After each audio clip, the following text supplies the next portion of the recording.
सिंह और आप देख रहे हैं नेक्स्ट 9 न्यूज। चुनावी रणनीतिकार से राजनेता बने प्रशांत किशोर ने एक बार फिर बिहार की सियासत में भूचाल ला दिया है। जी हां, पीके ने दावा किया है कि आने वाले समय में ना तो जनता दल यूनाइटेड यानी जेडीयू बचेगा और ना ही नीतीश कुमार का कोई राजनीतिक अस्तित्व बचेगा। उन्होंने बिहार के अधिकारियों के राज और नीतीश कुमार की निष्क्रियता पर भी सवाल उठाए। प्रशांत किशोर ने कहा कि जेडीयू दल ही नहीं रहेगा तो उसका उत्तराधिकारी क्या होगा। पीके ने कहा कि नीतीश कुमार का जो दल है मैं उसमें रहा हूं, नीतीश कुमार के साथ मैंने काम भी किया है और उस दल की पूरी पूंजी जो है वो नीतीश कुमार है। अगर नीतीश कुमार ही नहीं रहेंगे तो उसका ब्याज किस तरीके से मिलता हुआ नजर आएगा। जी हाँ, आपको बता दें 2 अक्टूबर को प्रशांत किशोर अपनी पार्टी लॉन्च करने वाले हैं, यानी आज उनकी पार्टी का आगाज हो जाएगा। ऐसे में अब बिहार के सियासत में एक बड़ा बदलाव प्रशांत किशोर के तौर पर देखा जा रहा है। जी हाँ, लगातार वो 2 साल से गांव-गांव जाकर जिस तरीके से जनता से जुड़ने का काम कर रहे हैं, उससे माना जा रहा है कि इस बार बिहार की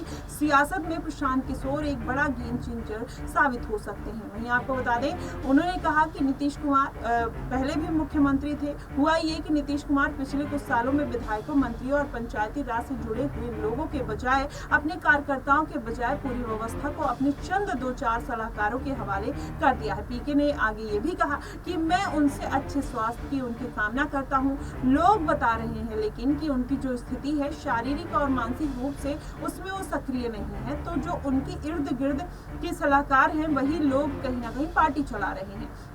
पीके ने कहा कि ये वो लोग हैं जिनकी किसी के प्रति कोई जवाबदेही नहीं है, क्योंकि ये अधिकारी भी नहीं है, ये सेवानिवृत्त है। पीके ने आगे कहा कि जनता ने जनादेश नहीं दिया है, बल्कि सरकारी नौकरी की वजह से जो आपको पावर मिलता है वो आपके पास है नहीं। आप सरकारी नौकर थे, अब वो है नहीं। नीतीश कुमार के सलाहकार बना दिया है तो आप ना जनता का सरोकार कर रहे हैं ना ही सरकारी व्यवस्था का, इसलिए बिहार में अधिकारियों का बोलबाला दिख रहा है। जो अधिकारी चाहेगा वही होगा। प्रशांत किशोर ने आगे कहा कि बिहार में स्मार्ट मीटर, शराबबंदी और जमीन सर्वे जैसे 3 बड़े मुद्दे को लेकर भी नीतीश कुमार पर निशाना साधा। उन्होंने आगे कहा कि जमीन सर्वे जैसे महत्वपूर्ण मुद्दे नीतीश कुमार ने कोई सार्वजनिक बयान तक नहीं दिया और इसका मतलब साफ है कि इस पर फैसला उनके सलाहकार ही ले रहे हैं। उन्होंने आगे कहा कि शराबबंदी के नाम पर बिहार में हर घर में शराब पहुंच रही है। सरकार को 20,000 करोड़ का नुकसान हो रहा है।